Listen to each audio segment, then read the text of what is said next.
Before Lagos, before Makoko, before the whispers that would later claw at her skin, Naomi was simply a girl in Ibadan. The house she grew up in stood on the edge of Bodija Market, where the smell of smoked fish, red oil, and dust fused into the kind of perfume only Ibadan children understood. Her mother, Aya Funk, was a seamstress. The woman's hands never rested, always stitching, hemming, tying chalk lines across fabric while her lips moved in prayer. Olore majei ki omo mi dosa lori ona, she would whisper, asking God never to abandon her child to life's roadside. Her father, Baba Ojo, drove a battered Peugeot taxi. Every evening, when the sun slid down in gold streaks, he came home smelling of sweat, petrol, and frustration. Yet no matter how tired, he always placed a hand on Naomi's head and said, "Omomi, you will go farther than me. You will not know struggle the way I know struggle." Naomi, their only daughter, grew up carrying their hopes like a cloak. She was clever, quiet, with eyes that always looked beyond Ibadan's wide, brown roads. While other girls giggled about hair extensions or danced to Fuji beats in the dusty compounds, Naomi buried her nose in borrowed novels and whispered her prayers into the fold of her pillow.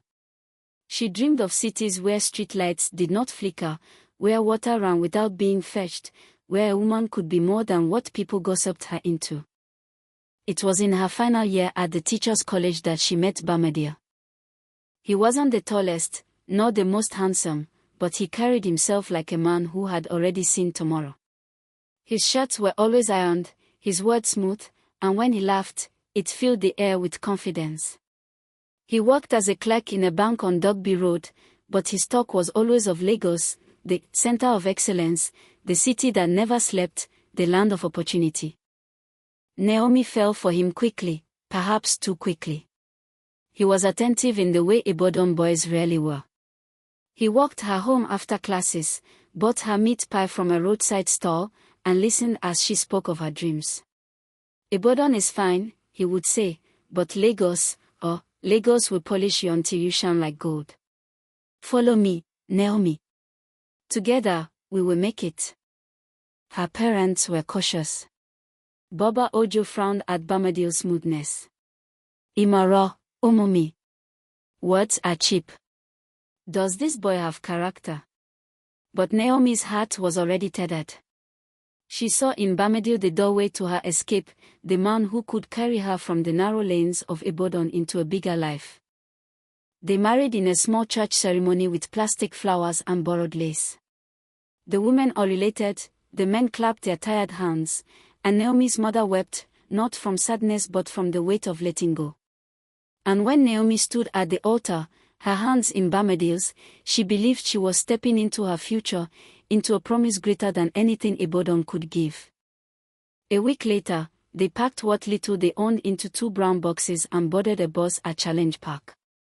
As the engine coughed and latched onto the Lagos-Ibadan expressway, Naomi leaned against her husband's shoulder and whispered, "Is this how dreams begin?" Bamadir kissed her forehead. "Yes. Wait until you see Lagos." Naomi closed her eyes, clutching the boxes of her old life in her lap. She did not know, as the bus sped forward, that dreams often come wearing disguises, that sometimes, the city you run to is not the city that welcomes you. Lagos did not greet Naomi with the open arms she imagined. The downfall bus rolled into Ojota under a sky smeared with smoke, the air thick with the smell of roasted corn, petrol, and impatience.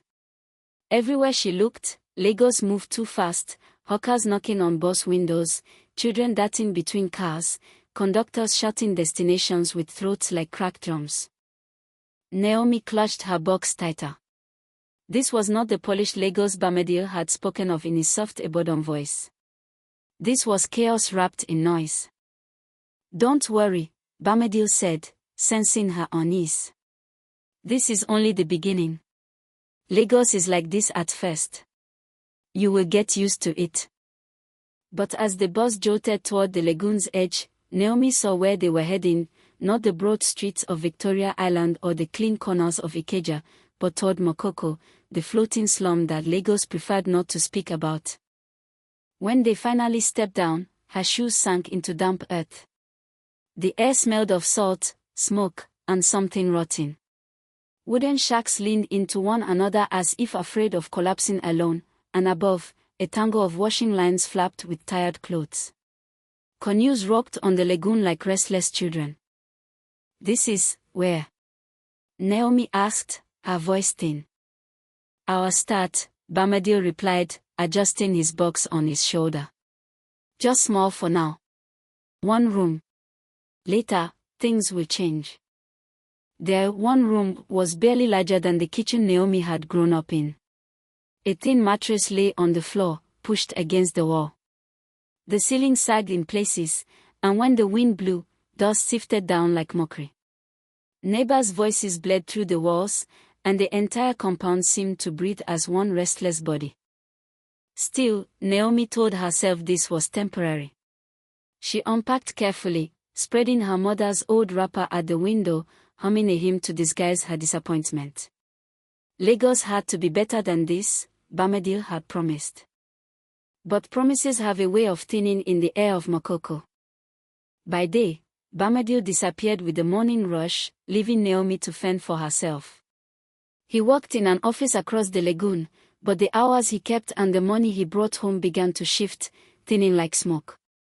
By night, when he returned, he was often short-tempered, snapping at her questions with the weight of Lagos stress in his voice. The compound itself was its own battlefield.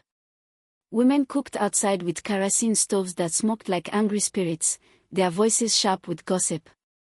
Every corner carried a story, and newcomers like Naomi were easy targets. They watched her movements, her quiet ways, her borrowed confidence. "She no go last," one woman whispered as Naomi passed with a bucket of water balanced on her head. "A Bodon girl, fine face, soft hand. Lagos go finish her." Naomi heard. She kept her head high, but inside, doubt gnawed. At night, she lay beside Bamadil listening to the compound hum, babies crying, quarrels breaking out, transistor radios buzzing with news. Sleep never came easy. She prayed quietly, asking God to bless their new beginning, to strengthen their marriage, to turn Makoko into the stepping stone Bamadil had promised. But Lagos has a way of stripping illusions, layer by layer. And for Naomi, the peeling had just begun. The first sign came with nausea. Naomi had been in Makoko for only a few months when her body began to shift. Morning after morning she woke with sourness at the back of her throat, her limbs heavy, her stomach fluttering like a restless bird. At first she thought it was the water, or perhaps the Lagos stress pressing into her bones. But when her cycle failed to come, when her mother's wrapper suddenly felt tighter around her waist, she knew. She was carrying life. When she told Bamadil, his face broke into a wide smile she had not seen in weeks. He lifted her into his arms, twirling her so clumsily that she feared he would knock her head against the sagging ceiling. "Naomi, do you know what this means? An heir. Our own blood. Lagos will see that we too can prosper." His joy was a bomb. For the first time since stepping into Makoko, Naomi felt a flicker of hope. Perhaps this child would be their anchor, their reason to rise above hardship. The months rolled by with the rhythm of her swelling belly. Naomi became a moving vessel, her hands always pressed to her womb as if to remind herself that something sacred dwelled within. Women in the compound softened toward her, gossip turning into advice, sharp tongues calling into stories of childbirth, abortees, and survival. "You must not carry heavy load," Mama Fatai warned, her eyes darting to Naomi's bucket. "If you fetch water, the child will come with a crooked neck." "Eat beans," another woman said. "Plenty beans, or the baby will be weak." Naomi nodded, smiled, obeyed where she could. In secret, she whispered prayers into the night, rubbing her stomach, begging God for a child who would be healthy, strong, whole. When the time came, it was a storm. Her labor started in the dead of night, her cries piercing through the compound. Women gathered, midwives by necessity, their hands firm and their voices commanding.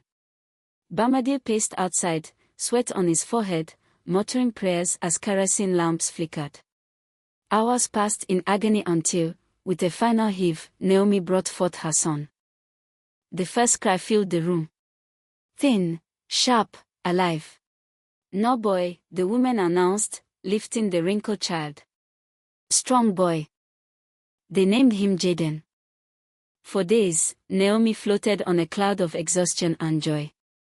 She marveled at his tiny fingers, his searching eyes, the warmth of his breath against her chest. She hummed lullabies her mother had once hummed to her, the same words of comfort woven into generations.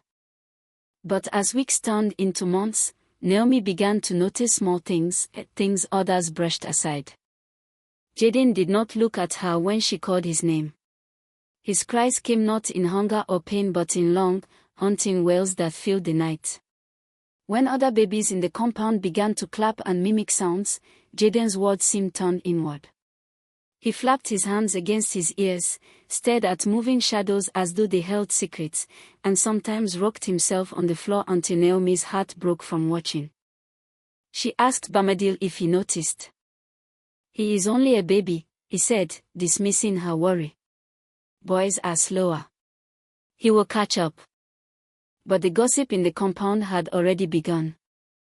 See that boy, does he not look strange? One woman whispered. He does not answer when they call him, another replied. Maybe he is not normal. Naomi carried these words like stones in her chest. She told herself that children grow differently, that time would prove the neighbors wrong. Still, in the quiet of night, as she held Jaden against her breast, she wept silently, asking God why her son seemed to live in a world just beyond her reach. And though she did not know it yet, this was only the beginning of a storm that would test her marriage, her faith, and her place in the compound she called home. At first, Naomi thought Bamadil's distance was just Lagos exhaustion. He came home later, his shirt smelling of sweat and strange perfumes, his answers clipped. When she tried to place Jaden in his arms, he would shift uncomfortably, as if the child's weight burned his skin. Naomi, I am tired, he would mutter. This boy cries too much. Let me rest. But rest became avoidance. Weeks folded into months, and Naomi watched her husband turn into a stranger inside their one-room life. Meanwhile, the compound sharpened its tongue. Gossip spread like oil fire. That boy is not ordinary, Mama Titi hissed one evening as Naomi fetched water. I heard children like him are Ogbanj. They come to bring misfortune. Another woman, tying her wrapper tight around her waist, added, have you not seen how he rocks himself? Or how he never looks you in the eye? Something is wrong. Maybe his mother offended the gods. Naomi froze, the bucket heavy on her head. Words she wanted to fling back died in her throat. By the time she returned to her room, her chest felt hollow, her hands trembling. She confronted Bamadil that night. They are speaking about our son. Are you not hearing what they say? Bamadil's eyes were tired, but his voice was sharp. Do you expect me to fight the whole compound? Let them talk. But Jaden, he is different. Maybe we should seek help. Help. He cut her off, his laugh bitter. From who? A doctor we cannot afford. Or one of those church prophets who will call for offerings. Naomi, stop disgracing me. The boy is just stubborn. He will outgrow it. But the distance between them widened. Naomi watched as her husband began to stay away longer, his excuses weaker, his money shorter. Rumors reached her ears before his explanations did, whispers of another woman in Surale, a mistress whose beauty was not burdened by a crying child. One evening, Bamadil did not come home at all. Naomi sat by the doorway with Jaden on her lap, waiting until the compound fell silent. By dawn, she knew. When he finally returned days later, his words were crueler than absence. Naomi, he said, avoiding her eyes, I cannot do this anymore. I did not marry you to suffer. That boy, He hesitated, then spat the words as if they burned. That boy is not my portion. He will drag me down. Naomi stared at him, disbelief choking her. Bombadil, he is your son. But Bombadil's bags were already half packed. By nightfall, he was gone, swallowed by the city's endless mouth, leaving behind a woman, a child, and a silence heavier than any storm. The compound rejoiced in whispers. Did I not say, one woman crowed. No man can stay where a cursed child is. Another laughed bitterly. She thought Lagos would polish her. See how Lagos has polished her into shame. Naomi bore it all. She carried Jaden on her back through the gossip, through the stairs, through the nights of hunger and loneliness. Her prayers grew raw, not the sweet hymns she once knew but groans pulled from the marrow of her bones. And though her word had cracked, Naomi refused to break completely. She told herself that if the tide had carried Bombadil away, then perhaps God had cleared space for something else, even if she could not yet see what. But in Makoko, space is never empty for long. And soon, a stranger's kindness would begin to stitch her world together again. It began on a day when Naomi thought she had reached her limit.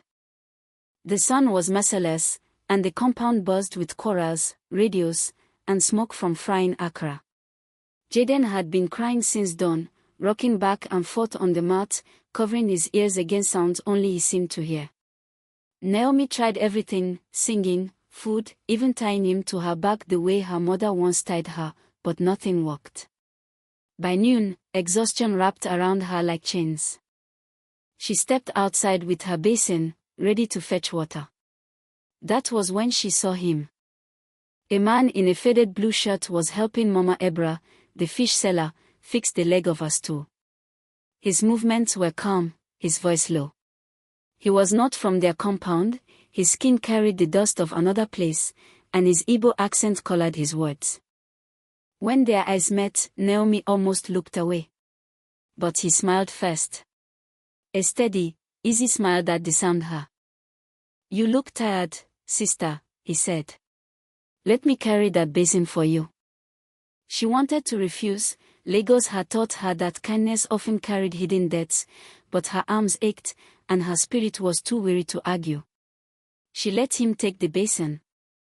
They walked in silence toward the water point, Jaden clinging to her wrapper. At the tap, as he filled the basin, the man glanced at the boy. Your son? Yes, Naomi replied, wary. He is different.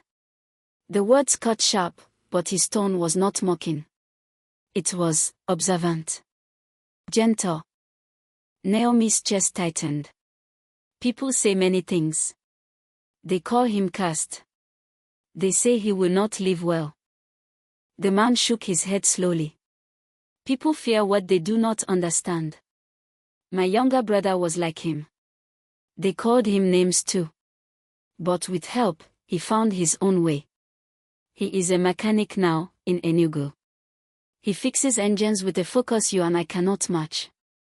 Naomi's breath caught. Help? What kind of help? The man smiled again. My name is Chibu. I work with a small center not far from here. They see children like your boy. We call it therapy. Not magic, not curse. Just learning a new language to reach him. Therapy. The word felt foreign on Naomi's tongue. She had grown up believing every problem had a spiritual root, either prayer could uproot it or sacrifice could appease it. But here was this stranger, speaking of something different, something practical yet tender. She wanted to dismiss him. She wanted to cling to what she knew. But then she looked down at Jaden, rocking softly on his feet, eyes locked on the spinning lid of her bucket. Her son, locked in his own world, unreachable by her songs or her tears. What if it does not work? Naomi whispered. Chibu lifted the basin onto her head and said simply, what if it does? That night, Naomi barely slept. The compound's gossip swirled around her, reminding her of shame. But underneath it, another voice lingered, Chibu's voice, come on shore, offering her a thread of possibility she had never dared to imagine. By dawn, she had made her decision. For Jaden's sake, she would step into a new path, one that neither Bomadil nor the compound had shown her. One that might carry her and her son beyond the walls of Makoko, into a future where difference did not mean doom. And so began Naomi's quiet rebellion, choosing hope where others saw only curse. Naomi knew it would not remain secret for long. In Makoko, even shadows had tongues. The first day she took Jaden to the center with Chibu, a neighbor spotted her boarding the downfall. By evening, whispers had already begun to coil through the compound like smoke. She carries that boy to a strange place, Mama Titi muttered as she pounded yam. I heard it is Oyabo medicine, another woman said. They will inject him, make him madder than before. No, Mama Ebra countered. It is not medicine. It is one of those centers. Therapy, they call it. Waste of money. By the third week, the gossip had hardened into accusation.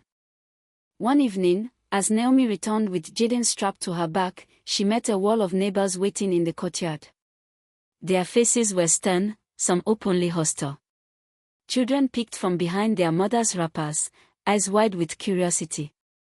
Naomi, Mama Titi began, arms akimbo, we want to ask you something. Where do you carry that boy every week? Naomi tightened her grip on Jaden's legs. To a place where he is learning. A place that helps him. Helps. Mama Titi scoffed. Since when did Oyabo medicine solve what only God can fix?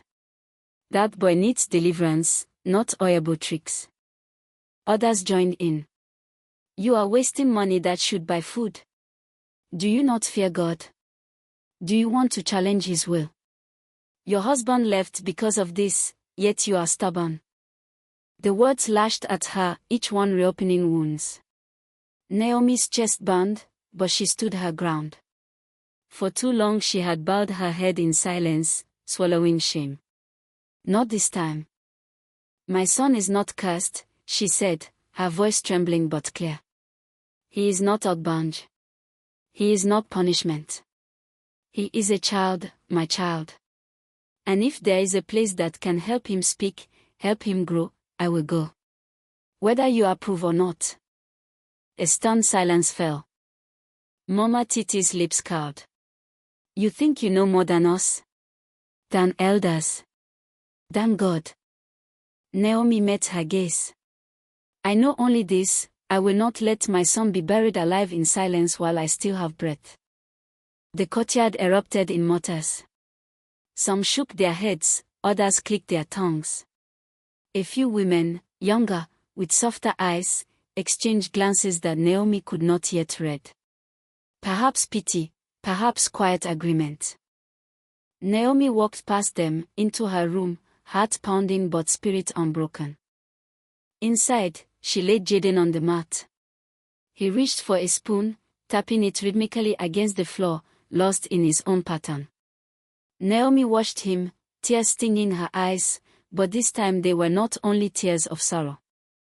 For the first time, she felt the solidness of choice under her feet. Let the compound talk. Let the city turn its back. She would fight for her son, even if it meant standing alone. What Naomi did not know was that her defiance had lit a quiet spark. Others were watching, listening, and in time, her battle would not remain hers alone. The therapy center was a cramped building tucked between a tailor's shop and a pepper grinder, its walls painted a faded cream. Inside, there were mats, colored blocks, picture cards, and toys Naomi had never seen before. The first sessions were strange.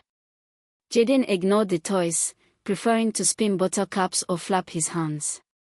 The therapist, a slim woman named Auntie Bola, did not scold him. She simply sat on the floor with him, mimicking his movements, entering his world instead of dragging him out. Naomi watched, confused. Was this really a help?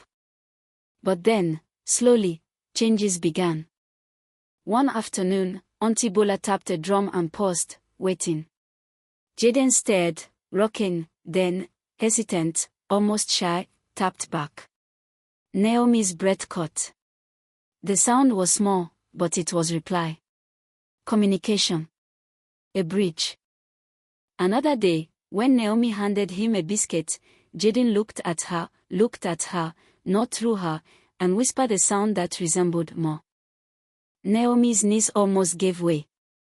For years, she had dreamed of hearing his voice, even a single word. Now, it was here, fragile but real, like the first spark of firecocks from dry wood. She carried these victories home, holding them like secrets against the compound's noise. When women mocked her trips to the center, she no longer flinched.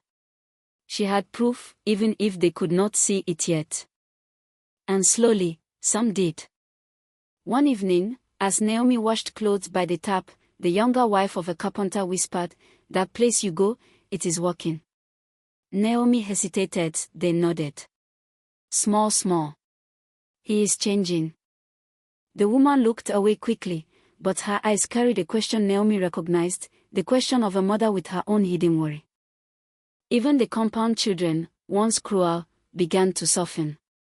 They noticed that Jaden no longer cried at every noise, that he sometimes clapped when they clapped.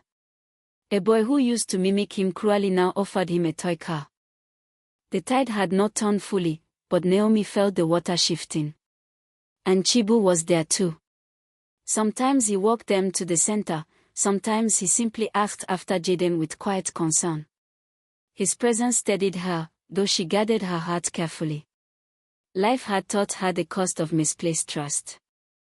Still, in the dark of night, when Jaden slept and the compound lay hushed, Naomi let herself imagine, not romance, not yet, but a life where kindness could grow roots, where her son could stand tall, and where her own name would no longer be whispered with pity.